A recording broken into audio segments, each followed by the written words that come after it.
Greetings and salutations, everybody. Welcome to the best damn movie-related show on the planet Earth, the John Campea Show, coming from right here in our quaint little studio. I'm, of course, your host, John Campea. I'm joined in studio today by Jonathan Voico. Sorry, hello, everybody. Writer, director, producer, Robert Meyer Burnett. Saw a double feature last night. Which was the two? I saw Michael and Mother Mary. Oh, I haven't seen Mother Mary. Mary might be the A24th movie that A24 has ever put out. Even more than, what was the name of that one? Lamb? Lamb was pretty A24. Lamb is pretty A24. But this was made by the man who made The Green Knight. Oh, really? Yeah. Oh, that's right. That's right. I really liked it, but I'll tell you something. If I was a girl that I was dating another girl, they have breakups and reconciliations, man. We can't even begin. Guys are like, peace out. Not these ladies. And most importantly, of course, you guys are here. Thank you so much for being here and making our little show a part of your day. Especially big hello to all you guys who are joining us live as we stream the show live there in the live chat. Listen, we've got a bunch of things we're going to talk about here today, so let's not waste any time and jump right into it. And we're going to start off with this. You know, again, it's well documented that the MCU has been hit or miss. That's kind of a fair way to put it since Endgame. Couple of really big highlights, couple of really low lights, few things mediocre in the middle. But, you know, every once in a while, they'll put out something that surprises us. I was not expecting much from Wonder Man. Wasn't expecting a lot from it. I mean, I love Yahya Abdul-Mateen. Obviously, you got the incredible Ben Kingsley in there playing his great role once again as the Mandarin, the faux Mandarin, we should call him. And the trailers looked interesting, but really, I wasn't super hyped for it. And then it comes out. And it was amongst the most unique things that Marvel has. It's fair to say Marvel had never made anything like Wonder Man before. And it was just as a show. Forget as a Marvel show. Just as a show, it was wonderful. Especially if you're a movie fan, because they just go and geek out and dive into their love of movies and the history of movies. It was really fantastic. Now, it was always supposed to be a limited series. It was a one shot. They were never really going to do another one. But the thing was, it was so well received. We got word a while ago that they're going to do a season 2. However, and realistically, unsurprisingly, we've just found out we're probably going to have to wait a while for that second season. This interview with Yahya Abdul-Mateen, this comes us from Geek Tyrant, who wrote, he explained, Yahya Abdul-Mateen, that both he and co-director Destin Daniel Cretton, who of course did Shang-Chi and he did Wonder Man and he's getting ready to release Spider-Man Brand New Day, are tied up with other major projects. Yahya Abdul-Mateen is juggling upcoming titles like Man on Fire and The Adventures of Cliff Booth, while Cretton is deep into work on Spider-Man Brand New Day, which is set to hit theaters on July 31st. Still, fans shouldn't have to worry about momentum disappearing completely. Yahya Abdul-Mateen said the core team plans to come back together and continue Simon Williams' story. So as of right now, they're not even writing. Like, they haven't even done their pitches yet about what season 2 is going to be about. Now, normally, like Rob, you know, a lot of times I'll rail on the thing about how come we can't get seasons every year, like Daredevil is doing, like The Pit is doing, like every show ever in history always did. But I think in a situation like this, you know, it's a lot like Shogun, because Shogun and Wonder Man are in the very same boat. They were both shows that were exclusively made with the intention of being a limited series. And it wasn't until after the fact that they said, okay, let's do another one. So in a circumstance like this for Wonder Man, I get it. I get why we're not going to get Wonder Man season 2 next year. They never thought they were going to be doing it, so they never scheduled for it. They didn't have it in their date books, right? They're just going to have to figure out when they can get the time to get everybody back together. And Rob, with them not even starting the pitches or the writing of this thing yet, I'm thinking 2029 might be the earliest that we get a Wonder Man season 2. And again, I will cut them some slack on this because they never thought they were going to do a season 2, but I'm dying for it. Anyway, Rob, you heard about this. What do you think? Well, first of all, John, I think you and I both really enjoyed the Wonder Man series more than we ever expected to. And I had heard again from somebody very much in the know 2 years ago that it was a good show. And I was like, really? And you know, it turns out it was really, really delightful. And it was the kind of show, I love the fact that You know what it made me think about? Because it took place on the West Coast. If they did a West Coast Avengers TV series that was like that, because they could get away with they could do a lot. But the thing is, here's the thing. It doesn't surprise me that they're going to take a while to do another show, because we all know that we're going to Doomsday, and we're going in after that. We've got Secret Wars. And assuming, we all know that they're probably following the Hickman storyline as a basis, somewhat. That means the multiverse is destroyed, and a new universe is born. Literally a new. What does that new universe look like? And just to be clear, we don't know this. Like, right. When we're talking about Secret Wars, we have no idea. We're just making some guesses. I'm just going by the based comics. on the comics. You know, what happened to the comics. And we know the Beyonders, like Doctor Doom is not going to take the Beyonders power, because I would assume they're not in it. But because they haven't established the Beyonders in the universe. So that's, whatever. Maybe that's what Loki's thing is. But whatever they do, the world is going to change. So what is the universe? What does the new MCU post-Secret Wars universe look like? Is Simon Williams still an actor? Is his part of the world just the same as it was? Like, I'm curious about because they are really I would always complain that, well, after the Thanos snap, people seem like they kind of dealt with it in Far From Home. Like, people are coming back to school and, hey, I haven't seen you in 5 years.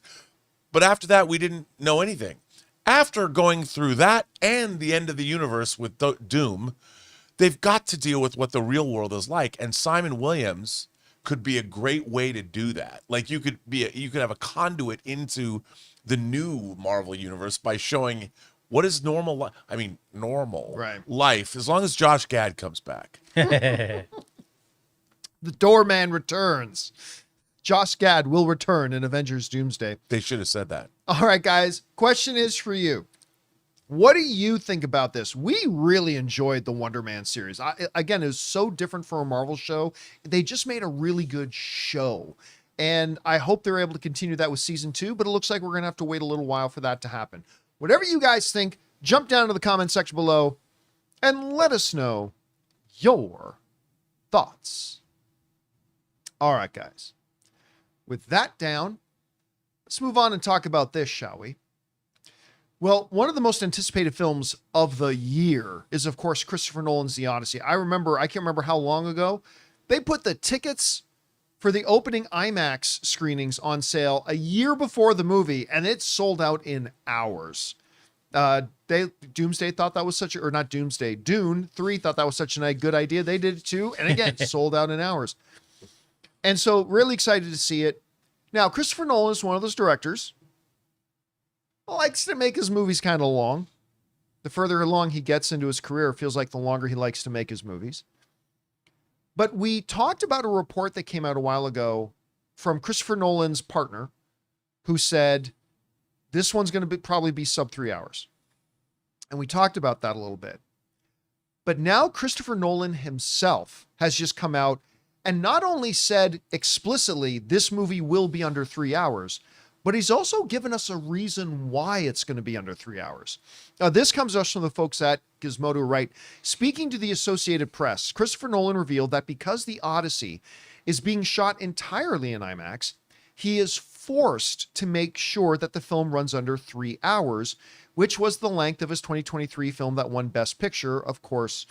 And one of the things that really, this is Christopher Nolan speaking, one of the things that's really important to me is to be showing the film wherever possible on IMAX film, projecting the format, because we shot the entire movie on IMAX film, and the longest we've ever been able to get onto the IMAX projector is 3 hours, Nolan said.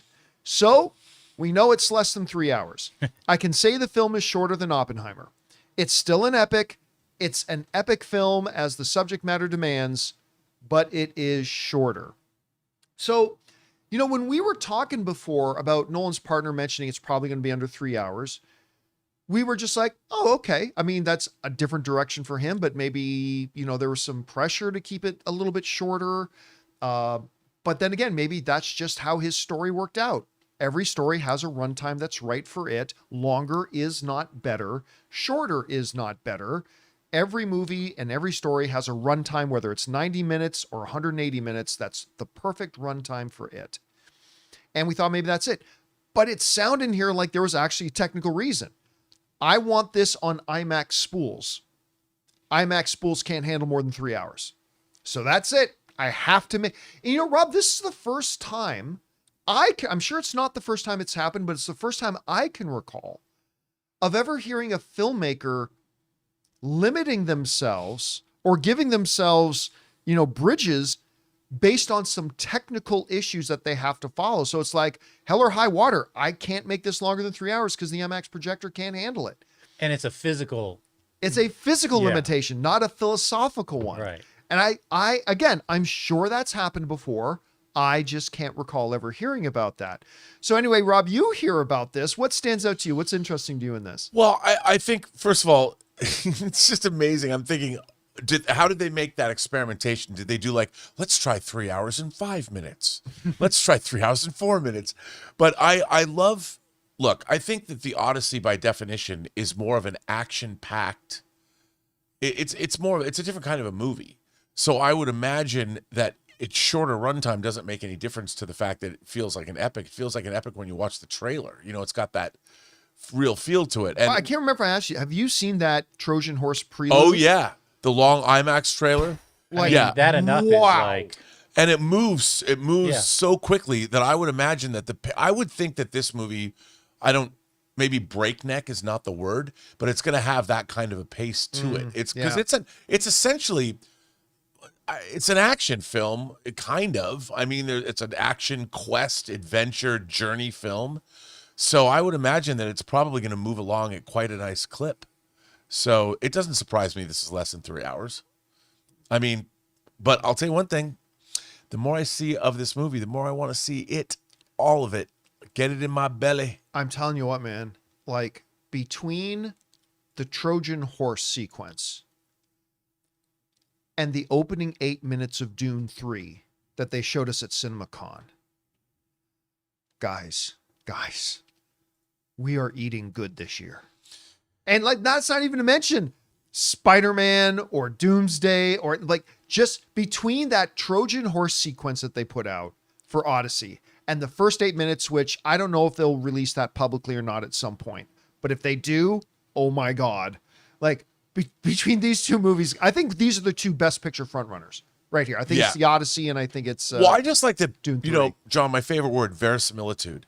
Nothing embodies what my idea of verisimilitude is more than Denis Villeneuve's Dune films, when he's made total epic science fiction look real.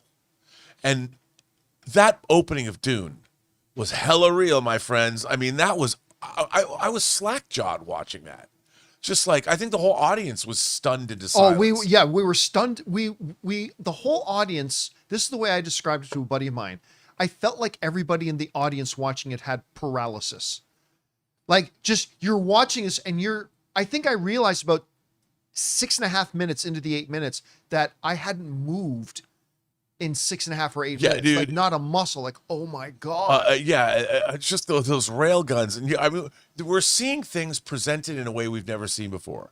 You know, when you look at CG, futuristic sci-fi cityscapes, they look like CG sci-fi futuristic cityscapes. This shit even looks, the good ones. Yeah, even the good ones. This stuff looks like they went on, again, for the third time. They went on location. Now, this scene we saw did not take place on Arrakis. It was on a different planet, world, whoever they were attacking. And I was just like, I couldn't believe what I was watching. I know we've said it before, but can we just appreciate for a second that this year we are getting films from Steven Spielberg, Denis Villeneuve, and Christopher Nolan all in the same year. How crazy is that? And my favorite thing is when Christopher Nolan said, "I'm glad I don't have to follow Steven Spielberg." Oh, dude, that what he's talking about is at CinemaCon. They were doing the Universal presentation, and they kicked it off with, well, didn't kick it off with, but right near the beginning, Christopher Nolan comes out. And we all knew they were going to talk about Disclosure Day, and we had heard whispers that Steven Spielberg was there. But Christopher Nolan comes out and he says, "Yeah, I'm just happy I don't have to follow Steven Spielberg." It's like, well, I guess Steven is here and he's coming out later. But guys, Odyssey, It's going to be awesome. It already looks great, but now we know for sure it's definitely going to be under 3 hours. And now we actually have a physical, practical reason why. Do you think that might limit Christopher Nolan? Do you think that might impact the quality of the film? Whatever you guys think, jump down to the comments section below and let us know your thoughts. All right, guys. That down. Let's talk about this. You know, I think it's two things are fair to say. Two things are true. One, there is no film franchise that stays as secretive, or at least tries to, as the Marvel Cinematic Universe. You know, guarding swats. All the actors joke about when they're on the late night talk shows and, you know, one of the hosts asks them a question. They're like, I don't know. Kevin Feige's got his snipers around here somewhere. You know, like so that's true. That's true. The second truth, though, I don't know that I've ever seen a film franchise where their own people have loose lips as much, whether it's Tom Holland or, you know, Benedict Cumberbatch himself has slipped a couple things. Mark Ruffalo has slipped. Like, it just happens, right? It happens. So anyway, Iman Vellani, good Canadian girl, who of course plays Kamala Khan, Ms. Marvel.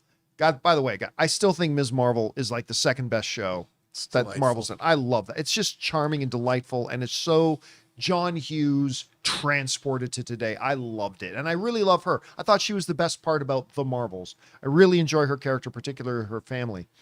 But Iman Vellani is doing Animal. What's the Andy Serkis movie called? Animal Farm. Yeah, she's doing Animal Farm with Andy Serkis, Gollum himself. And he directed it, and she's one of the voices. Yep. Now, of course, Andy Serkis also has another film he's directing coming out that they gave us a little teaser for at CinemaCon, Lord of the Rings, The Hunt for Gollum, which I'm actually starting to get excited about. That being said, right now, Andy Serkis and Iman Vellani are doing press for Animal Farm. And something probably slipped. And this is all over the place now. This is like all over the place. But here's a little excerpt from the thing. This comes to us from the folks over at Geek Tyrant, because Iman Vellani says, I'm excited for The Hunt for Gollum, Vellani said during the conversation. Serkis responded with something that instantly raised eyebrows. And I'm excited to see you in Doomsday. At which point she started sweating. That's when things got awkward, and Vellani immediately acted with, no, you can't say that. Well, and can't just unsay like, it either. Yeah, and just like that, the internet had its next Marvel mystery. Or if anything else, Marvel mystery eliminated. No mystery here. Now, I am going to tell you, because this is all over the place now. It's like, oh, did he accidentally say something? Did he say something that's not really true or whatever? Well, since Andy Serkis said it, and we know he knows, I'll let you know something about this. As somebody who knows pretty much everything that happens in Doomsday, I did not know this. I didn't know that. So I asked somebody who I also know is in the know, and I said, listen, you saw this thing Andy Serkis is saying? They're like, yeah. I'm like, look, the stuff I know, I didn't know about that. To your knowledge, is that true? And they said, yeah. Yeah. So Andy Serkis let it slip that Iman Vellani is going to appear in it. And listen, this shouldn't surprise anybody, because we know Kevin Feige really loves this character. He's talked ad nauseum about how much he loves the comics of it, how he just adores Iman Vellani. She's a wonderful character. Marvel itself, outside of Feige, has focused a lot of things around Ms. Marvel lately. And anyway, so it really shouldn't surprise us that she might make an appearance, although I thought maybe they would hold off her appearance until Secret Wars. But I guess, what was it, Marvel Zombies? That she was so featured in. Like, one could argue she's the main character of Marvel Zombies to an extent. So not really surprising, but man, that Andy Serkis let it slip. But you know what? I could see how. Somebody just says something like, I can't wait to see your thing. You instantly think, oh, I got to say the same thing. Or they just gave Andy Serkis a call and said, hey, could you let this slip? This is going to be a way to let I mean, it is I wouldn't put it by Marvel that this is their way of letting the world know. But so whether or not this was Andy Serkis legitimately accidentally doing an oopsie, or whether or not this was prearranged, regardless, it's now out there. Anyway, Rob, what do you think about the interview and how this came out? And what do you think about Ms. Marvel being in Doomsday? Well, I don't think that it was prearranged. I think that a lot of people, especially if you're not, we as film fans that watch film YouTube, we're aware of these things, but Andy Serkis is not thinking in terms of, look, he worked on Lord of the Rings, but they don't have to keep those movies secret, because everyone knows what's going on. So he doesn't I'm sure he wasn't thinking. He knows that she was in the movie and just mentioned it. Now, I could tell you that indeed, from what I understand, she is in the movie, but not in a very large role. So it is a small. It's part. a small. Yeah, I would say more cameo-esque, and maybe she doesn't appear by herself. That's all I'm gonna say. But I mean that's again, what I know of the film is from last year, and things are very iterative in the MCU, and this film is very sprawling, and I think that there's ways talk about a movie that's going to deal with length issues. So that's why there's things in it that when they tell us they're going to make a bridge to Doomsday from Endgame, there's things that they could use that were part of Doomsday that they could and I that would make it legit. And then they could come up with they could have, as they're putting together Doomsday, they could have said, we need to add some kind of a bridge sequence, because Marvel has always done this.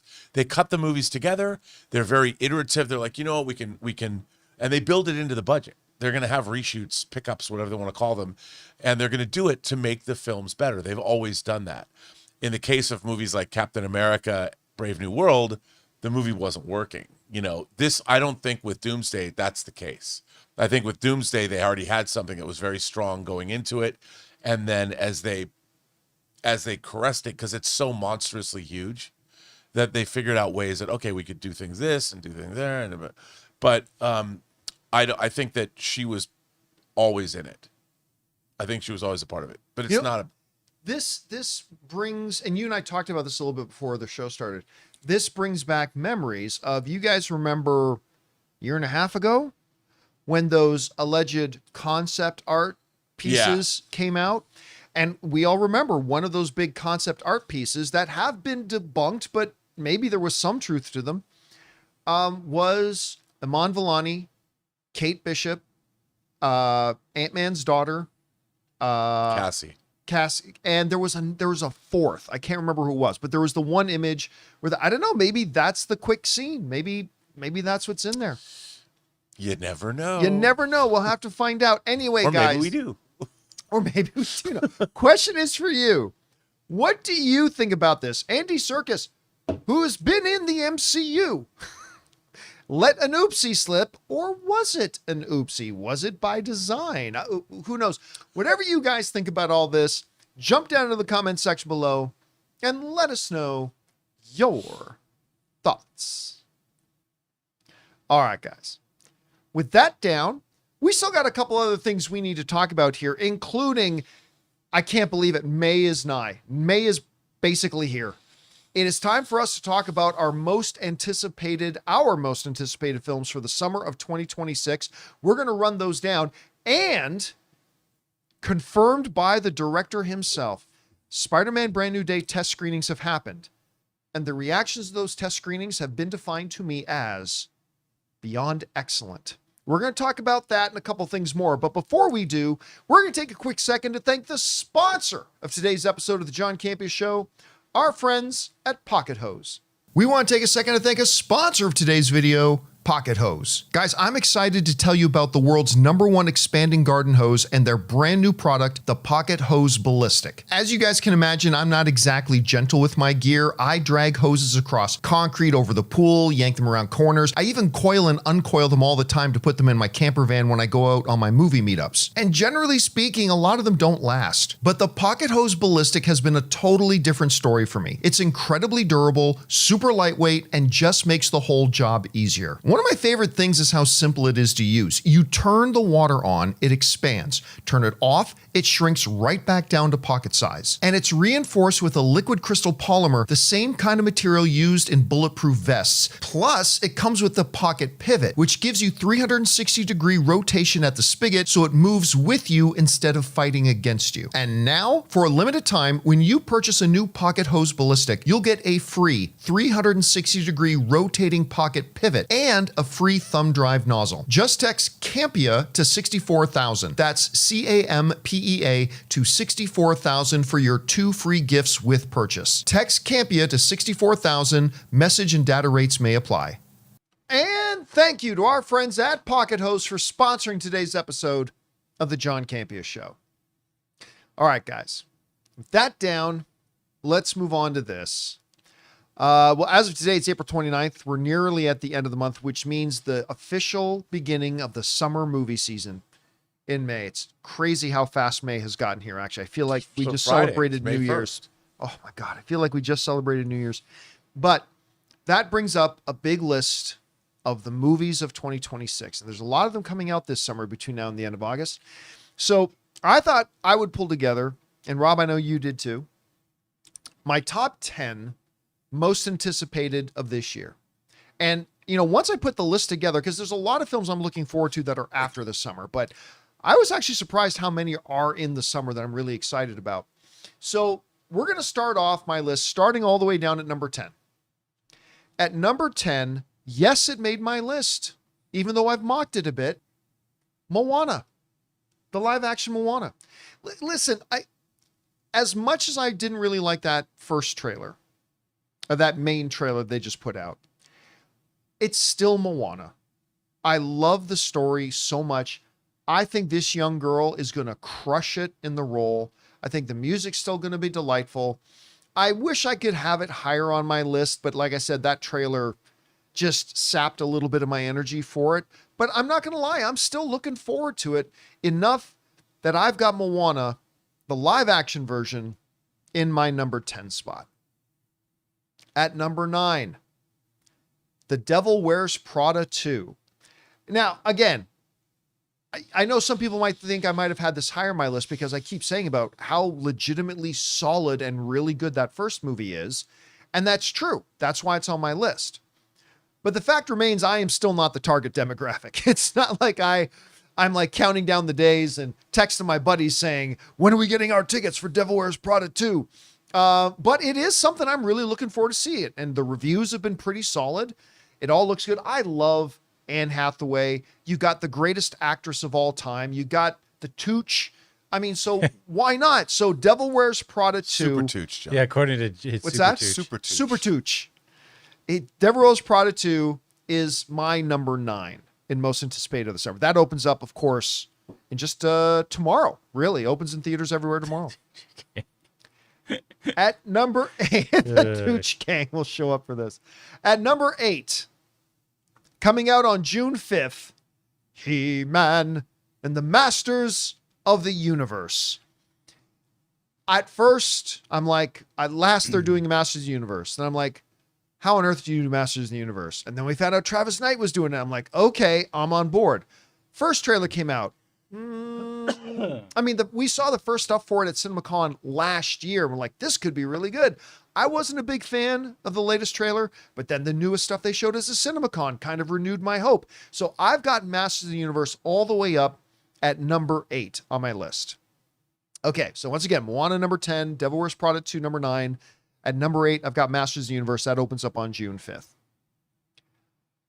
Opening up just a little over a week from now, it has dropped a little bit on my list from where it would have been before, but still at number 7 for me is Mortal Kombat 2.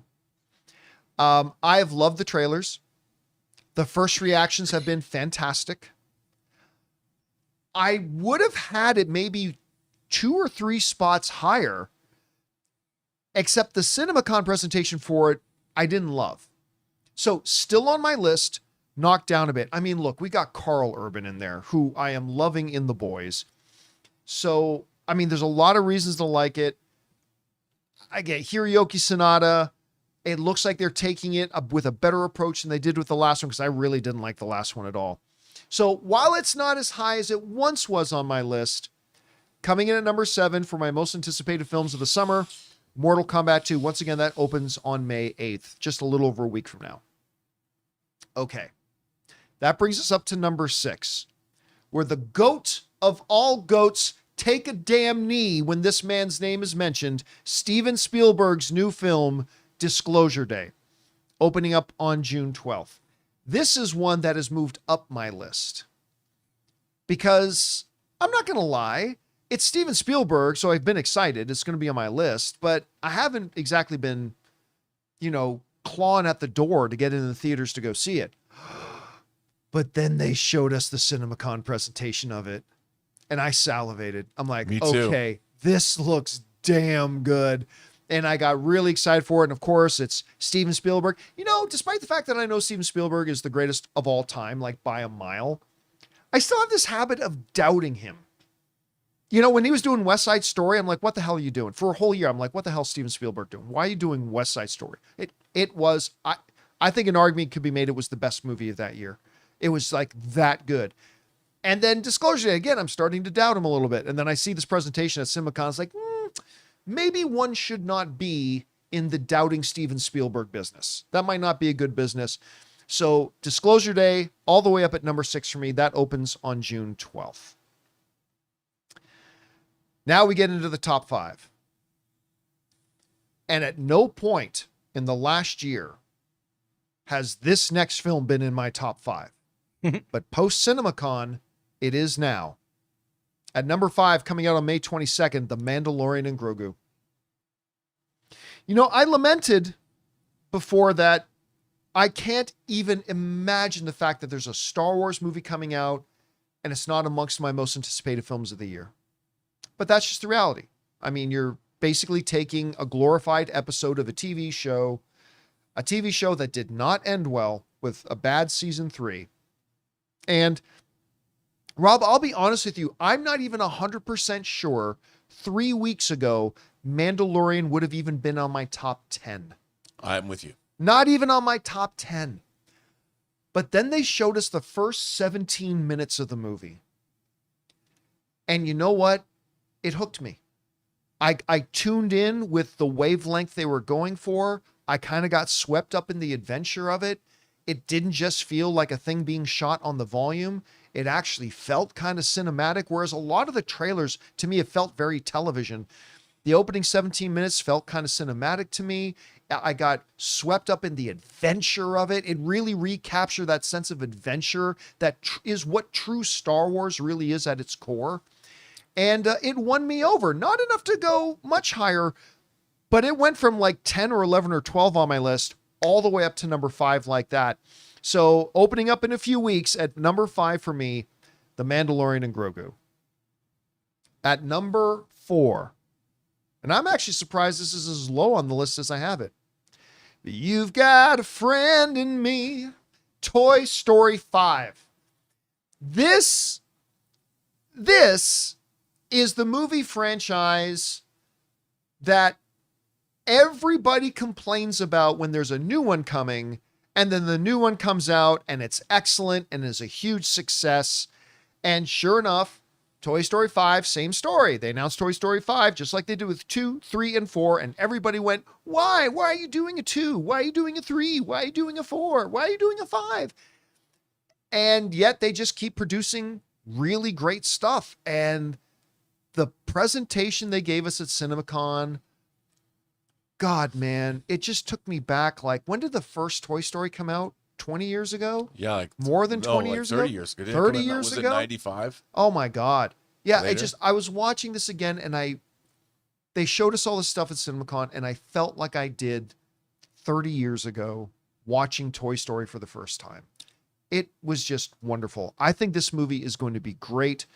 Fandango has it listed in their survey of all the Fandango users as the most anticipated movie of the summer. But for me, I'm excited about it. I've got it at number 4. All right. Now at number 3. Again, something I didn't love the CinemaCon presentation for, but I just like Superman so much. I've got Supergirl at number 3. Supergirl at number 3. Again, I've loved the trailers. I did not love the presentation they gave us, but I'll tell you what, I love Millie Alcock in the role. I think, the source material that this is based on is a really solid story. Getting to see Jason Momoa come in and play Lobo, which is truly the role he was born to play. And everything else. And again, I just love the way they introduce the character. If they can carry through like that and bring it, I think it's going to be awesome. I'm looking forward to a lot. It's my number 3 most anticipated film of the summer. Coming out on June 26th is Supergirl. Okay. That gets us into the top 2. The only question is which is number 1 and which is number 2. Coming in at number 2, Spider-Man Brand New Day. It's actually hard to believe, and it's actually awesome that I don't have this at number 1. So that's how great. You think it's going to flop, clearly. Yeah, clearly. I think it's going to be terrible. It's going to be flop if I don't have it at number 1. Man, I'm excited for this. Everything I've seen from it has been wonderful. The CinemaCon presentation on it just doubled down on how awesome I think this movie's going to be. John Watt's no longer there, who directed the fabulous first 3 films with Tom Holland. Now we got Destin Daniel in here, who obviously killed it with Shang-Chi, did a magnificent job with Wonder Man. And I think he's going to do great things with this. And we're going to talk about some of the test screenings that have been happening with that. And it's just hard. I mean, I still can't believe it. I don't have it at my number 1. But the reason I don't have it at number 1 is because of my number 1. The Odyssey. The Odyssey would have been fighting for the number 1 spot anyway. But that prelude, that Trojan horse scene that they released in theaters, how can it not be number 1 for most? And of course, it's Christopher Nolan. Like, there's a throne that currently 2 people sit in. That's Denis Villeneuve and Christopher Nolan as the best today. And he's just one of them, man. He's never made a movie I haven't liked. His last film just happened to win him a Best Director Academy Award and Best Picture. And this thing just looks outstanding. This looks like it could be his magnum opus. There's something about it that's making me feel like this might be his best film. Now, that's a tall order. I know. I'm not trying to get ahead of ourselves. I'm just saying kind of what it feels like. So again, my 10 most anticipated of the year. Coming out on July 10th, the live-action Moana. Coming out on May 1st, The Devil Wears Prada 2. Coming out on June 5th, Masters of the Universe. At number 7, coming out on May 8th, Mortal Kombat 2. At number 6, coming out on June 12th, Disclosure Day. In my number 5 spot, coming out on May 22nd, The Mandalorian and Grogu. In number 4, coming out June 19th, Toy Story 5. At number 3, coming out on June 26th, Supergirl. At number 2, coming out on July 31st, Spider-Man Brand New Day. And my number 1 most anticipated film of the summer, coming out on July 17th, is The Odyssey. That's my list. Now, I don't know. All these may end up sucking. They all may be all-time classics. They might be hit and miss, but that's how my anticipation list is right now. Rob, we got a big list of films coming. What does your most anticipated look like? Now, obviously, all the movies you picked are, but I'm going to give you some more. First, I want to start out with Greg Araki's movie, I Want Your Sex. I'm a huge Greg Araki fan. He'd made the Teen Apocalypse trilogy, which is totally fucked up, the Doom Generation and Nowhere. I loved his movie, Mysterious Skin. He's one of the great... I think of him as the great LA indie filmmaker of the last 30 years. So he's got a new movie coming out. Olivia Wilde's in it. And it's about sex. So what's not to love? Then I'm going to give you... You know what's funny? Olivia Wilde's got 2 sex-based movies coming out this year. She's got that one, and then she's got the one where she directed where her and Seth Rogen are swingers. Yeah. It's like the Invitation. Go Olivia Wilde, The Invitation. That looks great too. Looks really good. Really good. Now I'm going to give you 4 horror movies. that I can't Oh, wait. I already know what they're going to be. Beginning with this Friday's Hokum. Yep. Hokum, another Roy Lee. That man finds. By the way, I have an honorable mention list, and that was on my honorable mention list. Yeah. He finds the scripts. You know how Ray used to say, "Send me your scripts." Yeah, your scripts. Well, they send the scripts to Roy Lee because he finds the best scripts. Hokum was a banger. The script was. I have not seen the movie, but I've heard the movie is a banger. It was the mystery movie last week. There was 2 mystery movies. Oh, nice. And everyone says it looks great. I can't wait to see it. Adam Scott stars in Hokum. That's Friday. So that's this week. Yeah. Tomorrow, you can see it tomorrow. Going I'm going Devil Wears to Prada. see it as part of a triple bill on Whoa, Friday. Triple bill. No, I'm not kidding. Truly, a triple bill. Is Hokum, Prada going to be one of those? What's that? Is Prada going to be one of those? No. You're not going to go see Not the this. Tooch? Not on. No, I'm going to go see the Tooch this weekend, just not Friday. Okay, got it. Going for the triple feature. Then on my birthday, May 15th, Obsession, Yeah. the Wish movie. Come on. Then Passenger, that you first told me about. That the first teaser was like a short film on YouTube. Yeah, and then the final trailer was even better. And then I wasn't as excited until we saw it at CinemaCon. Evil Dead Burn. What's the release date on that? I don't know. I think it's July.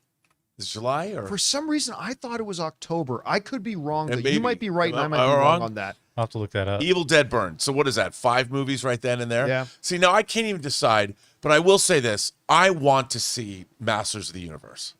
Yeah, it's July. Yeah, it is July. Oh, Yeah. See, for some reason, I was under the impression it was October. Okay. Yeah, Masters of the Universe, just because, Trust and Travis, Guy Dias, I want to see it. And I saw, I don't know if it was a different trailer last night. Maybe it was a little bit different because it was an IMAX trailer. That is the new, yes, it's got some of the similar footage in it, but that is the new one they put There out. was some good stuff, like he Yeah. gets thrown in jail in the beginning of it. It was in front of Michael. So I like that trailer. I can't wait to see that. You know what I got to say about that one too? I was off put a bit not when I first saw his costume, but when we first saw Skeletor in some footage, I was a little off put by it, but I have to admit it's grown on me. The look of Skeletor has actually grown on me. Yeah, and when you see, there's a shot in that IMAX trailer that was different. That's a close up on his face, and you see the way his mouth moves more. It was really cool. And so that's definitely up there. And I think, what is that? That's 6. So I have 4 more left. And obviously they're not. It's just a different order than yours. I mean, for me, it would be. I too want to see Supergirl. So it would be Supergirl, Spider-Man, the Odyssey, and then finally my number 1 is Disclosure Day. Only because as a dyed-in-the-wool Steven Spielberg fan, I saw Jaws in the theater when I was 8. I've been a fan of his ever since. I love Close Encounters, him going back to doing Aliens, and him saying, this movie's more truth than it was the speculation I made with Close Encounters. Those are my bangers. But and of course, I mean, Toy Story 5 is going to be great. Devil Wears Prada 2, I really want to see that.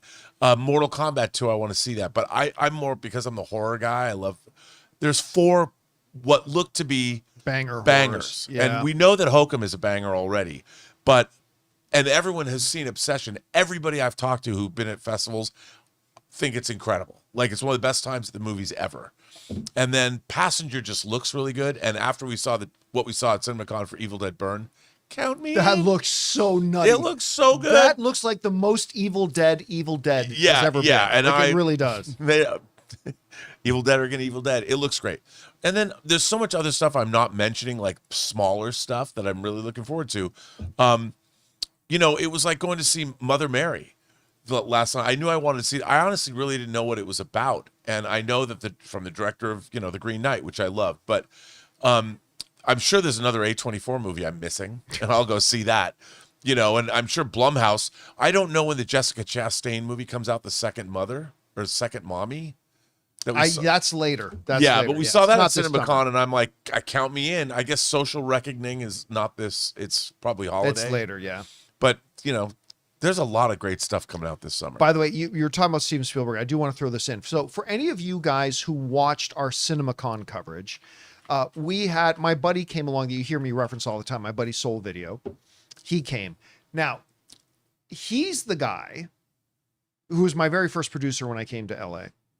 And he's my longest friend that I've had in LA.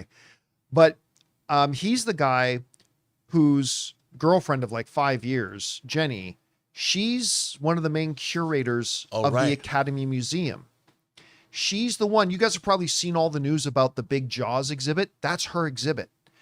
And she has the coolest job in the world because for the next 3 years, her job is simply to work with Steven Spielberg, getting ready for the Steven Spielberg exhibit at the Academy Museum coming out in a couple of years. So her whole job in life is going to be about working with Steven Spielberg, traveling around the country, gathering things to bring as a part of the exhibit at the how is that not the coolest job in the world?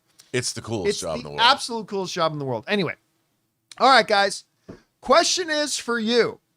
What do you think? I think it looks like a very promising summer. Now, a lot of these things can go bad. I mean, a lot of these movies might end up being disappointing, but I think there's a lot of potential here. What are your 10 most anticipated films of this summer? Jump into the comments of the video and make sure you leave that list there.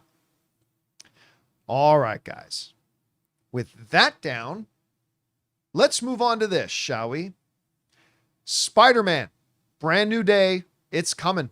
I mean, I can't believe how close it is. Just a few months away till we get Spider-Man brand new day with Destin Daniel Cretton, who's just, again, did such a fabulous job making Shang-Chi and Wonder Man. Can't wait to see what he does with this.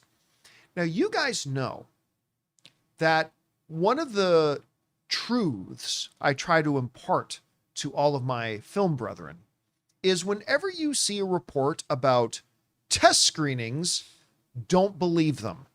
Lies. It's all BS.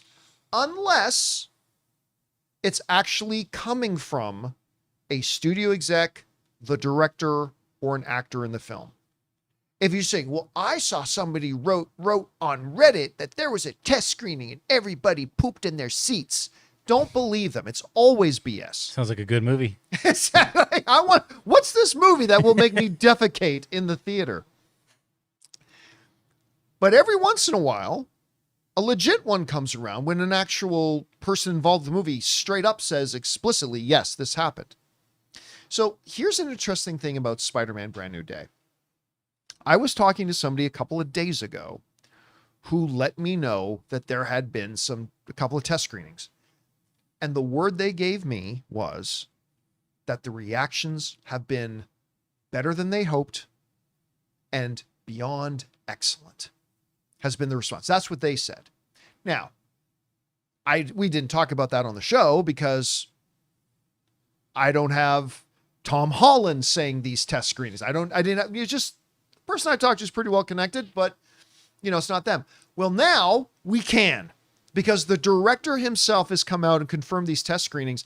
This comes to us from CBR, who wrote, during a conversation with Deadline, filmmaker Destin Daniel Cretton confirmed that early test screenings have taken place. This comes after recent comments from Tom Holland, who said reshoots were adding just a little more humor and fleshing out a villain's plotline.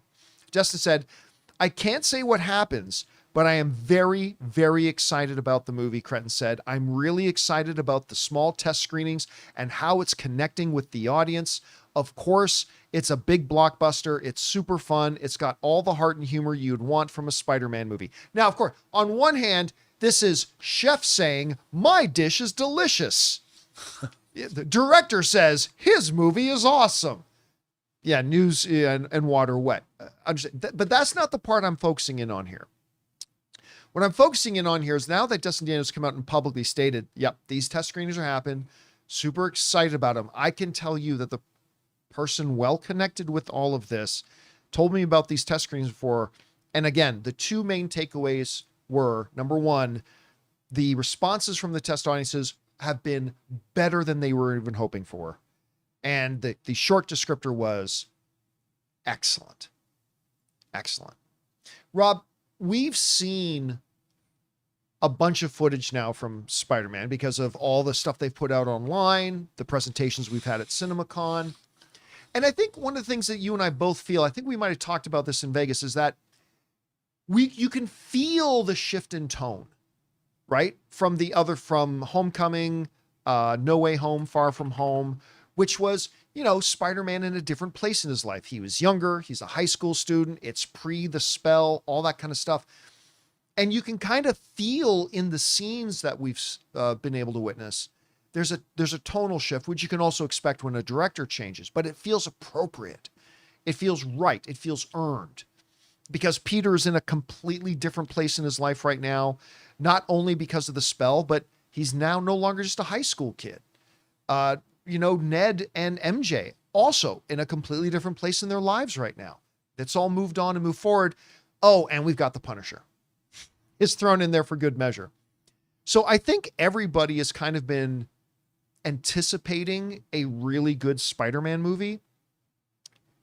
But to hear that even the test screenings right now have been that off the chart is very exciting to me. Rob, what do you think about, what we've been hearing about the test screenings, and where's your anticipation level like right now for Spider-Man? Well, I think that the Spider-Man trilogy, the first trilogy, is really solid. Now, I would say they weren't my favorite. Well, they're Sony movies, but they weren't my favorite MCU movies, but they always delivered. They were definitely top tier. They were too sweet for me. I mean, they were nice. Give me some hardcore. Give me Winter Soldier. Give me some fools getting wrecked. But Tom Holland is so good in the role, and I love Zendaya in the role, and I love Ned. I mean, I really do love these movies. And I was saying on this show, I said years ago that let's bring it back to the neighborhood. Yeah. Let's make your friendly neighborhood Spider-Man. And of course, they and you would always complain that Spider-Man was too reliant on Stark's armor and he was an Iron Man Jr. Yeah, Iron Man Jr. Iron Man Jr. And I think they obviously watch our show because they watch the John Campea Show because they moved away from that. And I really like the fact that he's interacting with a street level character like the Punisher. We've got, we're going to get the Scorpion and other villains, and the fact that he's a man adrift. Nobody remembers who he is, and I think that's really an interesting premise, because how do you come back from that? And I'm just intrigued by the whole premise. And I think that as a movie, I suspect that I will like this movie. I kind of take No Way Home out of it because it was a gimmicky movie. What's not to love about 3 different Spider-Men from 3 different continuities coming together? Oh, no, it definitely was gimmicky, but it was also a very entertaining film. It was wild. It was great.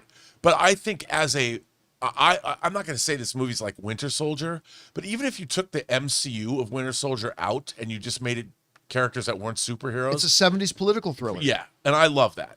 And I think like this, it's going to kind of stand alone as its own thing, I would suspect. And look, ninjas. That's where it comes down to, just ninjas. Ninjas. Dressed in red, that's what I'm saying. I mean, even cooler. So I think I'm really going to love this movie. I'm primed to love this movie. I have my highest hopes for this movie. I'm just expecting it to be great. And I can't wait to see it. I can't wait to see it. Here's one of the things too, and I'll just harken back to the Spider-Man or Iron Man Jr. thing a little bit. One of the promises I think that this Spider-Man movie has is to be the most Spider-Man of the Spider-Man movies, because we are seeing a struggling Peter Parker, Rent, let's go back to the original ones, but we're going to see, where he's kind of reset. He doesn't have his life established at this point anymore like he did in the previous films. It's more neighborhood based. He's not just riding on the coattails of Iron Man or Doctor Strange. Yes, Professor Banner is going to be in it, but this isn't going to be a thing where he's riding on the coattails of another MCU hero. And for me, most importantly, he just has a Spider-Man costume. It's not an Iron Man armor situation. Yeah. And I'm really excited about that because, again, I think this is just really stripping it down to our pure, raw, essential Spider-Man. And I just think there's a lot of fun things they can do from there. And, the stuff that we saw at CinemaCon was also legit emotional. Yeah. Like, really got you in the feels. And I enjoyed that a lot. So hearing the reaction from the audience is great. Guys, question is for you. What do you think about this? The director of the film is confirming these test screenings have happened, and the response from the audiences have been fantastic so far. Does that automatically guarantee that the movie's going to be like fantastic? Doesn't guarantee it. Just means the limited number of people who've seen it so far seem to enjoy it. Maybe we will, maybe we won't. We'll find out. Whatever you guys think about all this, jump down into the comment section below and let us know your thoughts. All right, guys. with that down, just a minor update I want to give all you guys is that the movie meetups are starting up again. Woo! In the last part of May, probably starting somewhere around the 24th, 25th, 26th, we are going to be doing Columbus, Ohio, the New York area, and the Boston area. And we might even be doing Toronto. I'll keep you guys updated about that. We will be giving some firm dates, I think by tomorrow. By tomorrow, we're going to start giving you guys some firm dates. So we're going to look forward to seeing you there. By the way, side note, we're not going to do an episode review or anything here. The new episode of The Boys, I think is one of the best they've ever done. I loved the new episode of The Boys. If you guys haven't seen the new episode of The Boys yet, make sure you watch it. It is so good. It's so deep. It's also kind of bonkers, a little fourth wall breaking in a way, but it was just fantastic. And yeah, Davin in the live chat saying it, terror, LOL. Yeah, terror was amazing. But even the way that episode ended, oh my God. Also, Daredevil, new episode is really good. So make sure there's some good stuff on TV for you guys to go watch as well. So guys, one last thing I should let you know, no open mic today. Partly because there's a Lakers game I want to go watch, but most importantly is this afternoon when I would normally be doing an open mic, I actually have to take the van to go get service today to start getting it ready for the big cross country trip. So I'm going to be doing that, but open mic will of course return tomorrow. All right, guys. And that'll do it for today's installment of the John Campea Show. Thank you so much for being here and making our little show a part of your day. A big special thank you to all you guys who've been joining us live. It's so awesome to have everybody in there. I love reading through the live chat as the show's going on, and it's really good that you guys are here and participating with us. I want to thank, of course, our technical director, Jonathan Voico. See you guys later. Writer, director, producer, Robert Meyer Burnett. I'll see you too. My name is John Campea, and until next time, my friends, bye-bye.